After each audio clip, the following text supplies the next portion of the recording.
আরেকটু মাছ ওজন করলাম যারা আসন নাম্বার 23 সিট নাম্বার 23 পরিচিতি বিসমিল্লাহির রহমানির রহিম মা বাবার দোয়া পরম করুণাময় আল্লাহর নামে রাজা বাদশার দিকে যেন একটা সম্মান পায় শাকান্দার কোম্পানি সবুজ ও তাজু যারা বাবা ভান্ডারে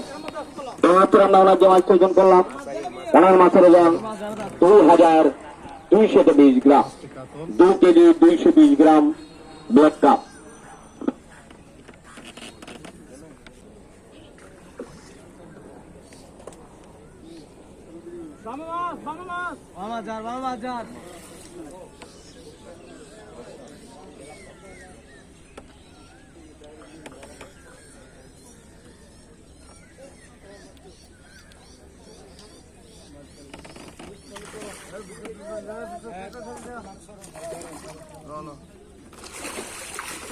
মাশাআল্লাহ